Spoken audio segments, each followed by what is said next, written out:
El amor es como la fiebre, que aparece y desaparece independientemente de la voluntad.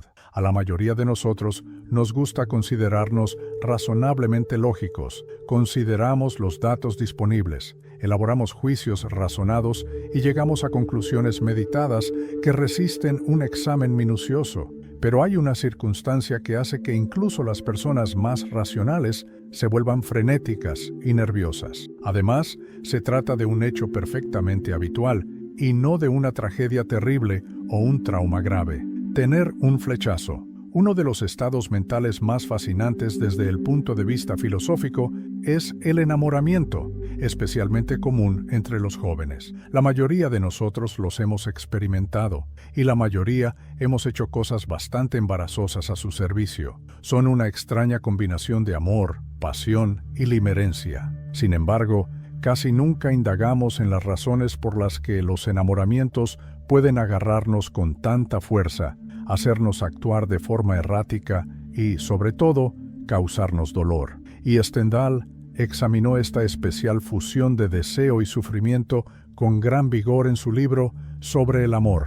Por eso, para construir una filosofía suelta del enamoramiento, utilizaremos sus ideas y muchas otras. Prepárese para descubrir por qué perder un flechazo es a la vez liberador e increíblemente desconcertante, como enamorarse de una imagen imaginaria y el lado egoísta del romance. Como se trata de un tema muy personal, es aceptable que no estés de acuerdo con estas observaciones. Como prácticamente todos mis videos, quiero que sirva principalmente como punto de partida para tus propias ideas. Empecemos por examinar la principal forma en que Stendhal cree que se produce el enamoramiento y cómo está estrechamente ligada a la imaginación. En primer lugar, la cristalización y la imaginación. La capacidad de fantasear es uno de los aspectos más apasionantes del ser humano.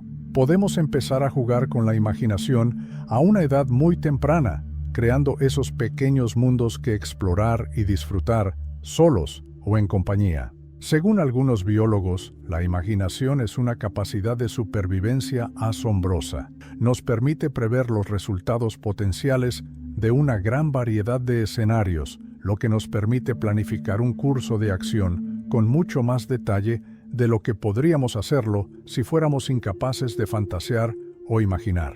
Además de cualquier beneficio evolutivo, esto nos ha permitido producir extraordinarias creaciones literarias, filosóficas y artísticas. Además, Stendhal afirma que desempeña un papel crucial en las fases iniciales del amor intenso. La cristalización es el concepto primordial que sustenta el examen que Stendhal hace del enamoramiento. Aunque utiliza este término de forma bastante imprecisa, básicamente se refiere al proceso por el cual llegamos gradualmente a amar a alguien hasta que estamos totalmente enamorados de él, incluso cuando podemos no tener muchas razones para hacerlo. Pensemos, por ejemplo, en Otelo, de Shakespeare. Otelo describe cómo conquistó el corazón de Desdémona en el primer acto y ella coincide plenamente con su historia. El general la obsequiaba con historias sobre sus experiencias, incluyendo cómo había presenciado todas esas cosas asombrosas y se había puesto en grave peligro. Le describió sus emociones y recuerdos, lo que le permitió ver a Otelo como el apuesto héroe que era. Fue entonces cuando la fantasía de Desdémona se apoderó de ella. A pesar de la aparente valentía y bondad de Otelo, las historias que le contaba la cautivaban y se las llevaba en sus pensamientos. Desarrolló una opinión de Otelo muy distinta de la que había experimentado personalmente o de la que había pruebas, lo que reforzó su amor por él hasta el punto de que lo acompañaría gustosamente a la batalla. Esta actitud fue inteligentemente resumida por el poeta John Keats, quien acusó a los jóvenes de transformar sus botas de agua en las botas de Romeo y el peine de su amante en una tiara. Esta construcción es bastante sencilla. Después de conocer a alguien y saber algunas cosas sobre él, sacamos una amplia gama de conclusiones sobre esa persona que pueden ser exactas o no, pero que aumentan nuestros sentimientos hacia ella. Según Stendhal, esto desempeña un papel importante en las primeras fases del amor y ayuda a explicar cómo puede subvertirse nuestro sentido de la razón cuando vemos a alguien que nos resulta atractivo.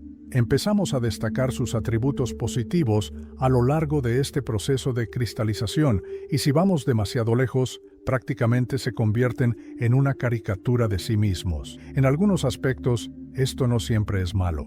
Diablos, si nuestro amado resulta ser tan asombroso, nuestras cristalizaciones pueden incluso proporcionarnos una imagen exacta de él. Sin embargo, Stendhal también señala que este proceso está, en cierto sentido, desconectado de la persona de la que estamos enamorados, tal y como es en realidad. Es posible que nuestras conjeturas creativas sean acertadas, pero también es posible que estemos utilizando cualquier rasgo maravilloso que se nos ocurra para rellenar los huecos de información, razón por la cual estamos más enamorados del concepto de alguien que de esa persona. Esto puede compararse en cierto modo con la selección de opciones. Cuanto más se desconoce de alguien, más cualidades positivas puede poseer. Nunca sabes quién puede ser ingenioso y encantador hasta que has tenido una larga conversación con él. Puede que sea la mejor persona del mundo en la cama hasta que hayas compartido lecho con ella. No puedes dar por sentado que alguien es increíblemente fuerte, sereno y sabio, hasta que lo hayas presenciado en una circunstancia muy difícil. Según Boecio, podemos considerar que alguien es filósofo si permanece en silencio. Los enamoramientos son ideales para esto porque, en la mayoría de los casos, se trata de personas a las que no hemos conocido románticamente. Es fácil pensar que seríais ideales el uno para el otro, incluso si estás enamorado de un amigo íntimo. Sin embargo, no tienes ni idea de cómo serían en una relación contigo. Entonces, la cuestión real quedará firmemente olvidada mientras dejas que esta idea imaginativa vague libremente por tu mente.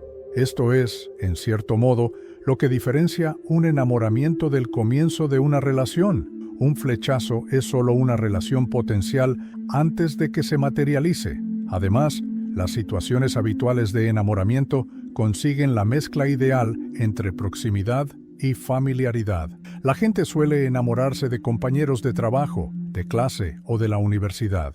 En cualquier caso, los ves con frecuencia, pero no lo suficiente como para perder su mística. Algunas personas simplemente quieren una pequeña dosis de misterio. A otros les puede parecer mucho, pero lo importante es que haya espacio suficiente para que la imaginación se infiltre y empiece a hacer su magia cristalizadora. Naturalmente, tiene sentido que la perspectiva de estar con la persona adecuada ocupe una parte importante de tus pensamientos si estás realmente seguro de que es posible. Es lógico que tus otras prioridades se alinearan si un Dios omnisciente apareciera mañana en tu puerta, te presentara a alguien y te asegurara que te proporcionaría felicidad para el resto de tu vida.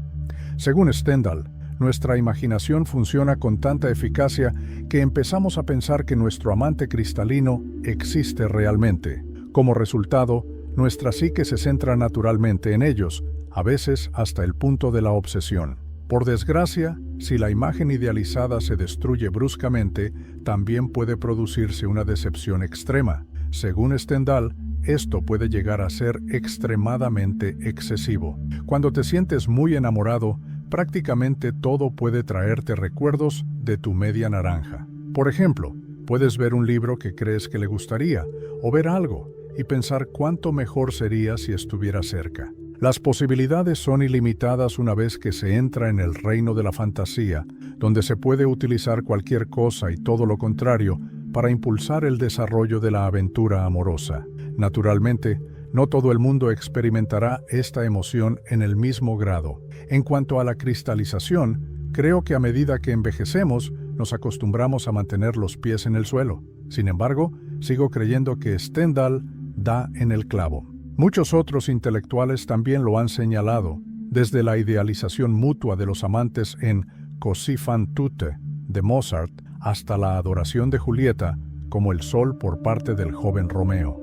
Dado que a menudo lo vemos en nosotros mismos y en las acciones de quienes nos rodean, el enamoramiento de la pasión ha servido de base para una gran cantidad de comedias y tragedias de éxito. Sin embargo, esto también puede explicar la intensidad de la emoción que puede acompañar a un enamoramiento. y el tipo de dolor que puede causar? Irónicamente, Stendhal examina en este pasaje el conflicto entre dos rasgos románticos bien conocidos, recurriendo a una cuestión recurrente entre los pensadores sobre el amor. Los enamoramientos mezclan amor, pasión y fantasía, desafiando a menudo la lógica. Inspirado en Stendhal, este texto explora cómo la imaginación y la cristalización idealizan al otro, creando un amor basado más en la fantasía que en la realidad. Te mostraré cómo los enamoramientos pueden ser intensos, dolorosos y liberadores, y cómo puede surgir la desilusión cuando la imagen idealizada se desmorona. Amores, luchas, victorias y pérdidas. La cuestión de si los amantes acabarán juntos es la fuente de tensión en prácticamente todas las historias románticas. Desde Crepúsculo hasta Romeo y Julieta, los protagonistas se mantienen en una danza en la que nunca alcanzan el felices para siempre, pero están tentadoramente cerca de conseguirlo hasta que encuentran un final feliz o una triste muerte. La historia suele terminar bastante rápido tras la resolución final, ya que el elemento que nos mantenía interesados en la acción se ha desvanecido, y esto tiene mucho sentido si creemos a psicólogos como Esther Perel. Basándose en sus años de experiencia como terapeuta de parejas, descubre que cuando percibimos a nuestro cónyuge como algo diferente a nosotros y no necesariamente comprometido con la relación, experimentamos un gran deseo. En otras palabras, sugiere que las parejas mantengan un cierto grado de independencia en sus vidas y aficiones con el fin de mantener el sentido del otro para que su cónyuge pueda aprender continuamente sobre él, en lugar de mantener la pareja en un estado de incertidumbre. Para Perel, la tensión erótica se crea y se mantiene en parte por la emoción del descubrimiento. Curiosamente, en la literatura romántica es donde esto es más común. La continua exploración por parte de la protagonista femenina de un número cada vez mayor de facetas de la personalidad de su amante se pone de relieve en varias novelas románticas contemporáneas, entre ellas El amante de Lady Chastity. Además, Perel no es el único que ha sacado esto a la luz. Stendhal insiste plenamente en este punto, sobre todo al principio de una relación romántica. Imaginemos que el proceso de cristalización está bien avanzado y que estamos bastante enamorados del concepto de nuestra amada. Según Stendhal, la inclusión de la duda lo solidifica. Señala que nuestros sentimientos románticos se cimentan en el justo equilibrio entre la preocupación de que la persona de la que estamos enamorados no sienta lo mismo por nosotros y la esperanza de que sí lo haga. Sobre todo cuando se trata de un enamoramiento temporal, al menos en algunas circunstancias. Él se refiere a esto como la segunda cristalización y ocurre cuando empezamos a ver a nuestro amado como alguien que puede tanto compartir como rechazar nuestros sentimientos, solidificando su atractivo en nuestros pensamientos. Stendhal cree que esta es la combinación ideal para aumentar el apego y así fortificar el afecto, especialmente cuando se combina con la propensión humana a anhelar cosas que quizá no podamos obtener. El hecho de que Grushenka esté constantemente fuera del alcance de Dmitri, además de la belleza de su aspecto y rasgos de carácter, alimenta su amor por ella en Los hermanos Karamazov de Dostoyevsky. El propio Stendhal relata varias historias en las que la gente se enfurece por sus dudas a la vez que se deja arrastrar por sus propias esperanzas. Describe cómo fue enloqueciendo poco a poco alguien cuya amada le prohibía visitarla, salvo una vez cada 2 semanas. La valoraba mucho más por la distancia y el temor a perderla, pero también le cautivaba la remota posibilidad de obtener su aprobación durante esos encuentros quincenales. Ese era el equilibrio ideal entre esperanza e incertidumbre que hablaba de su intelecto único. Puede ser diferente para otros individuos, aunque también señala que a menudo se necesita muy poca esperanza para mantenernos enamorados de alguien con quien no tenemos ninguna posibilidad de estar. Stendhal es bastante explícito sobre las variaciones individuales en juego. Naturalmente, esto también ayuda a explicar el sufrimiento único que suele acompañar a los enamoramientos. Un enamoramiento es, por definición, alguien a quien quieres, pero no está seguro de que te quiera. Sin embargo, esto lo convierte en un estado muy susceptible de oscilar entre el fastidio y la esperanza. Como señala Stendhal, puede convertirnos en detectives. Buscamos señales de lo que nuestra pareja piensa de nosotros y lo celebramos cuando creemos haber descubierto una prueba de su amor. En cambio, cuando creemos que nunca estaremos juntos, nos sumimos en diversos grados de miseria. Una vez más, las personas pueden experimentar esto en distintos grados. A medida que envejecemos, el alcance de esta oscilación disminuirá para muchos de nosotros. Sin embargo, Stendhal y yo conocemos a muchos adultos que dejan que este bucle ocupe casi todos sus pensamientos. Además, esto tiene cierta lógica. El resto del mundo parece tan aburrido en comparación con la dramática montaña rusa emocional que tiene lugar aquí. He visto a mucha gente en Internet decir que estar enamorado hace que sus vidas sean muy estresantes, pero cuando no lo están, en realidad se aburren bastante. Y Stendhal hace un trabajo fantástico explicando esto. Señala que hay una mezcla de alivio y un pequeño vacío cuando un anhelo tan grande acaba por desvanecerse. Nuestra voluntad ha estado luchando por abrirse camino en nuestra mente, pero de repente se ha detenido. Naturalmente, esto deja un vacío a su paso, que puede hacernos sentir un poco tristes durante un tiempo. El sentimiento que uno puede experimentar cuando pierde la confianza en Dios o se desilusiona con su trabajo es considerablemente menor y más cauteloso. Las opiniones de Stendhal aclaran otra dinámica desagradable que puede surgir en el desarrollo de las relaciones. En los últimos años, la frase bombardeo amoroso se ha utilizado para describir cuando alguien prodiga a su amado cantidades excesivas de atención en un intento de reforzar sus aspiraciones de una relación amorosa y afectuosa, y luego retira esa atención amorosa, dejando que la otra persona suplique que se la devuelvan, pieza a pieza. La razón por la que esto resulta tan perturbador se explica en cierto modo por el análisis de Stendhal. Alguien puede vivir meses o quizá años sin que su esperanza muera del todo a causa de la exagerada devoción inicial. Entonces, pueden seguir aferrándose a la noción de la relación que existía desde el principio, independientemente de lo asustados, nerviosos o ignorados que se sientan. Durante todo el noviazgo, se les mantiene al borde de la desesperanza, por lo que tiene sentido que esto les cause un gran dolor. Según Stendhal, se trata de una forma excesiva y malsana de algo que con frecuencia nos hacemos a nosotros mismos. Realmente merece la pena reflexionar sobre ello, sobre todo cuando nos obsesionamos con un enamoramiento. Tal vez no seamos más que marionetas, moviéndonos al son de los hilos meticulosamente compuestos de la incertidumbre y la esperanza. La segunda observación de Esther Perel sobre la infidelidad también encaja muy bien con esto. Con frecuencia no funciona cuando alguien deja a su pareja por su compañero sentimental. Según Perel, esto se debe a que la pareja les resultaba muy atractiva porque se encontraba en ese espacio entre la esperanza y la ansiedad, y cuando ya no encajaba bien en esa posición, también la dejaban de lado. Fuera de esta situación, en nuestros pequeños enamoramientos, podemos preguntarnos hasta qué punto queremos realmente a esa persona y si solo hemos caído en un ciclo de altibajos emocionales. Naturalmente, la respuesta variará en función de las circunstancias. Dicho esto, a continuación, exploraremos algunas de las facetas menos inocentes de un enamoramiento, incluyendo cómo en ocasiones perseguimos la atención de otra persona únicamente por nuestro propio ego. Si te has sentido identificado con estas reflexiones sobre el impacto emocional de un flechazo, no olvides darle a me gusta al video. Quiero saber, ¿crees que las emociones de un flechazo son más intensas por la idealización o por la incertidumbre? Ego, vanidad e identidad.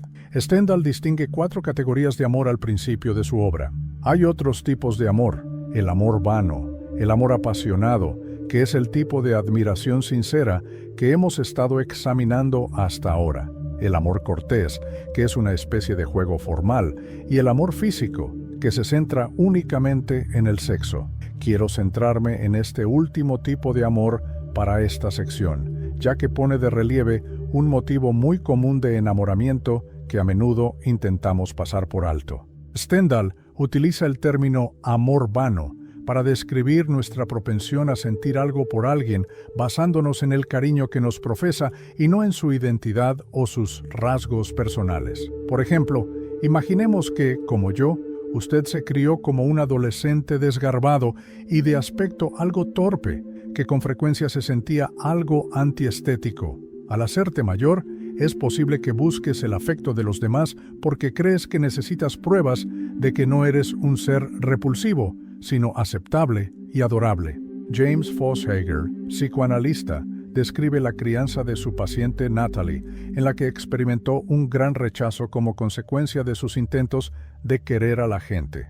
Esto era especialmente evidente en su padre, que con frecuencia desatendía sus heroicos intentos de establecer una conexión. A continuación, Fosshager explica cómo Natalie siguió buscando tenazmente el amor en todas sus manifestaciones, quizá la más crucial en forma de confirmación de que era una persona digna y querible. Esto se debe, según Fosshager, a que nuestra búsqueda del amor está estrechamente ligada a la percepción que tenemos de nosotros mismos y a que nuestro ego suele ser la motivación para buscar el amor de los demás. Sisyphus 55 examina un tema relacionado en su propia película sobre el enamoramiento, cuyo enlace incluyo en la descripción. Hace referencia a los escritos de Jacques Lacan. Según Lacan, el principal deseo de muchas personas en una relación romántica es ser deseadas. Buscan a alguien que consideran admirable para reflejar, aceptar y validar una versión idealizada de sí mismos. En otras palabras, adoran lo que el amor de esa persona revelaría sobre ellos. Stendhal señala hábilmente que a menudo podemos no ser conscientes de que este es el motivo de nuestra obsesión, afirmando que la vanidad se hará pasar por deseo y que lo hará de forma tan convincente que puede llegar a engañarnos. Si aceptamos las teorías psicológicas de Fosshager y Lacan, esto tiene mucho sentido. No explotamos intencionadamente a alguien para mejorar nuestra propia imagen, sino que creemos sentir un fuerte deseo por esa persona, pero el motor inconsciente de ese deseo es cumplir un objetivo egoísta adicional. Nótese que Stendhal no critica a nadie por esto, sino que se limita a afirmar que es una de las cosas que con frecuencia categorizamos como amor, ya sea correctamente o no. La línea que separa el amor engreído de la auténtica pasión es probablemente algo difusa en la vida real. Independientemente del motivo inicial de la devoción, no hace falta decir que si sientes una profunda pasión por alguien, su amor mejorará tu percepción de ti mismo. Stendhal se sintió obligado a crear un libro sobre el amor, en parte porque a menudo no entendemos del todo por qué apreciamos a alguien. Aunque intentes enumerar todas las razones por las que te gusta tu pareja, parece que hay alguna cualidad inexpresable que se queda sin decir. Siguiendo a Stendhal, podría ser más útil considerar la pasión y este tipo de vanidad inofensiva como dos pulsiones presentes en gran parte del apego, con una proporción que varía según la personalidad y la situación. Sin embargo, esto puede ayudar una vez más a explicar por qué un enamoramiento puede llegar a ser tan atroz. A veces, no solo están en juego nuestras emociones, sino también la percepción fundamental que tenemos de nosotros mismos. Casi al final de su obra, Stendhal habla de otro tipo de amor engreído, que es el arquetipo de Don Juan. Este individuo solo sirve como herramienta en su búsqueda de otras personas, dado que utiliza intencionadamente a su amada solo como medio para alcanzar un objetivo.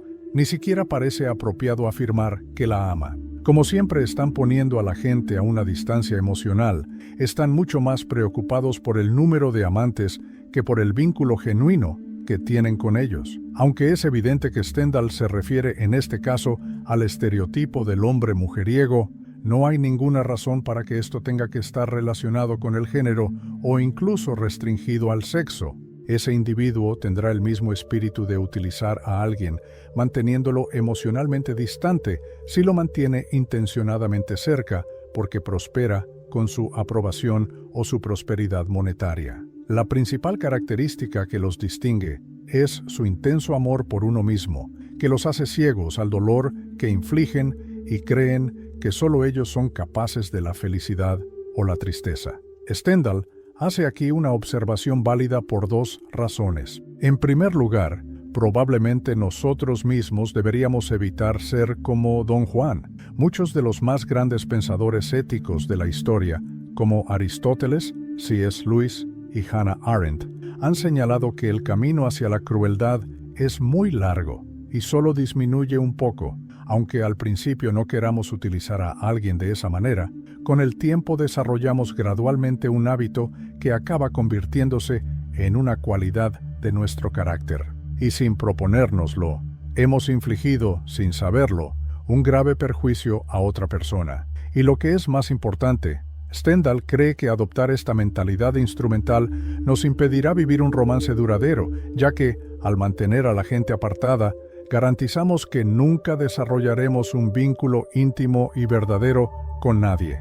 En segundo lugar, sin embargo, subraya lo crucial que es ser cautelosos con las personas de las que nos enamoramos. Como mencionamos en la última parte, dudar del amor de alguien con frecuencia nos hace desearlo mucho más. Sin embargo, si intencionadamente intentan provocar esta respuesta, como un Don Juan, para controlarnos mejor, esta dinámica podría convertirse en algo realmente dañino. Nosotros sufriremos mucho a corto plazo, pero ellos podrían tener que lidiar con los efectos a largo plazo de esta estrategia. En última instancia, hay mucho en juego cuando se trata de afecto porque, en las manos adecuadas, un enamoramiento puede alimentarse suavemente hasta convertirse en una obsesión, mientras la otra persona no tiene ninguna intención de corresponder a nuestros sentimientos o de hacernos saber que no comparte nuestros sentimientos. Naturalmente, esto solo se aplica cuando hay malicia manifiesta,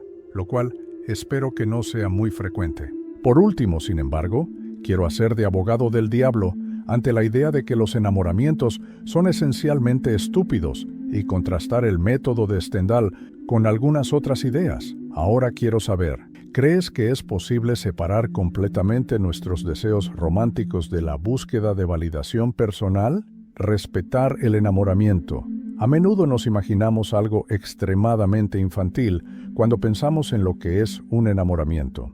Lo descartamos como algo propio de los patios de colegio y las fantasías adolescentes, inadecuado para las respetables búsquedas de la edad adulta. Sí, hemos tenido enamoramientos en el pasado, pero ahora los consideramos inapropiados para los niños. Para recuperar nuestro sentido de la dignidad, a veces nos esforzamos por ocultar o denunciar nuestros pasados enamoramientos, como señaló en una ocasión François de la Rochefoucauld, porque el amor adquiere a menudo un papel tan importante que nos parece casi vergonzoso en retrospectiva. Tal vez sea lo único apropiado. Al fin y al cabo, diversas tradiciones filosóficas han tratado de alcanzar un estado de tranquilidad mental que el amor intenso perturbaría.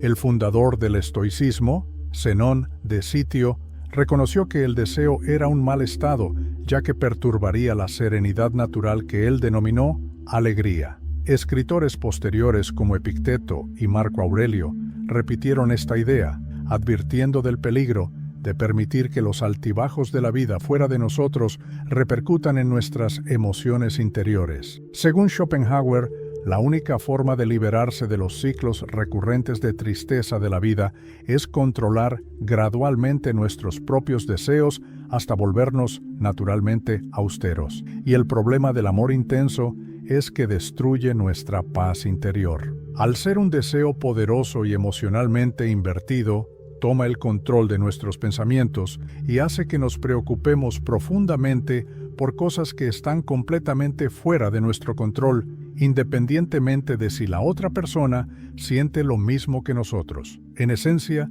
estos filósofos señalan correctamente que la pasión aumenta la intensidad emocional de la existencia humana. Un patrón común en un enamoramiento, por ejemplo, es que nos emocionamos por el optimismo y nos deprimimos por la incertidumbre, pero la neutralidad tranquila queda esencialmente atrás. Sin embargo, es importante considerar si este enfoque más apasionado tiene también algún significado filosófico. Friedrich Nietzsche fue un conocido opositor del estoicismo que señaló que la filosofía ponía en primer plano los altos extremos de la vida para evitar igualmente los bajos severos. Nietzsche propuso otra opción que valoraba mucho más nuestra naturaleza instintiva y apasionada. Aunque Nietzsche no aboga porque sigamos nuestras pasiones al máximo, le preocupa que el método estoico pueda embotar nuestros lados emocionales en lugar de enseñarnos a controlarlos y guiarlos. Uno de los rasgos del Übermensch de Así habló Zaratustra es su alegría en su propia miseria. En lugar de intentar reducir el alcance de sus estados emocionales, dan una finalidad a su sufrimiento, convirtiéndolo no solo en algo tolerable, sino también en algo de lo que alegrarse. Aunque se trata de una idea un tanto difícil y severa de entender, un ejemplo común de la misma idea sería un padre que no solo sacrifica voluntariamente su propia salud mental por sus hijos, sino que además ama activamente hacerlo. También podemos considerar al hombre absurdo de Camus, que en lugar de escapar de sus emociones, las utiliza como justificación para continuar a pesar de lo absurdo de la existencia. En el mito de Sísifo, nos habla de personas que están tan consumidas por su voluntad innata de vivir que no buscan en el cosmos ninguna finalidad objetiva. A pesar de ello, viven plenamente y sin remordimientos, abrazando tanto su alegría como su tristeza con igual fervor. En ciertos aspectos, estos dos métodos crean componentes opuestos en una filosofía de vida que podemos decidir equilibrar. El grado en que restringamos nuestra gama emocional y demos prioridad a la compostura sobre el fervor también determinará hasta qué punto nos volvemos estoicos en este sentido de la palabra, y viceversa. El problema con los enamoramientos y el afecto innato en general es que, si no podemos evitarlos por completo, al menos nos proporcionan una excusa para considerar otras opciones. Una de las principales ideas de Stendhal es que una vez que la pasión romántica se apodera de uno, es difícil deshacerse de ella. Según él, toda la noción de dejar de amar es ridícula cuando tus creencias se validan cada segundo, hasta que pasan los meses y el amor se convierte en una segunda naturaleza. Y es fácil sentirse humillado en esas circunstancias. Tenemos tendencia a vilipendiar cualquier descontrol y a valorar el hecho de mantener la calma bajo presión. Sin embargo, hay casos en los que resulta muy difícil controlar nuestras emociones, y el amor intenso es un buen ejemplo. Y en estas circunstancias, puede que necesitemos una filosofía que nos enseñe a aceptar y dar dignidad a esta emoción.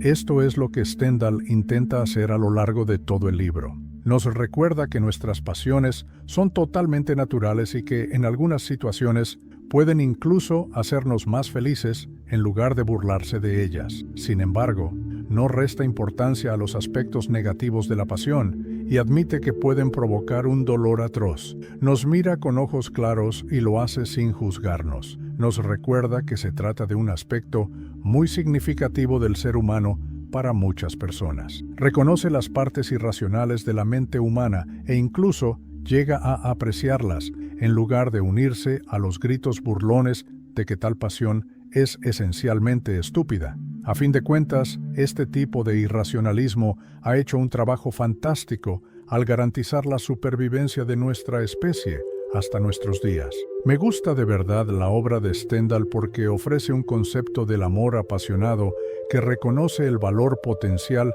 y la conveniencia de la emoción humana al tiempo que reconoce que es una contrapartida, en lugar de glorificarla haciendo caso omiso de todos sus inconvenientes y convirtiéndola en algo que no es. Estaremos menos tranquilos cuanta más pasión dejemos entrar en nuestras vidas. Según Stendhal, podemos tomar esta decisión con una mente abierta y una comprensión completa de sus ventajas e inconvenientes, por lo que no es necesariamente una decisión estúpida. Depende de nosotros determinar si estamos de acuerdo con este arreglo o si preferiríamos cambiar parte de nuestra pasión por un poco más de paz. En otras palabras, según Stendhal, un enamoramiento duele porque sus elementos esenciales permiten tanto los niveles más altos de felicidad como los más bajos de desesperación. Aunque encontrar el equilibrio será algo muy personal, comprender el conflicto entre estas dos estrategias guiará nuestra toma de decisiones. Para Stendhal, la pasión es una energía brillante y peligrosa con la que cada uno de nosotros haría bien en luchar para abrazarla o vencerla, en lugar de un problema que hay que resolver. Si estas reflexiones sobre enamoramientos y flechazos te han hecho pensar de una manera nueva, deja un like. Así ayudarás a que el canal llegue a más gente y podamos seguir ofreciéndote contenidos como este. ¿Y qué tal si compartes este video con alguien que se sienta identificado? Ahora, dime, ¿crees que la pasión es más una fuerza que hay que abrazar o un reto que hay que superar? Me encantaría escucharte en los comentarios.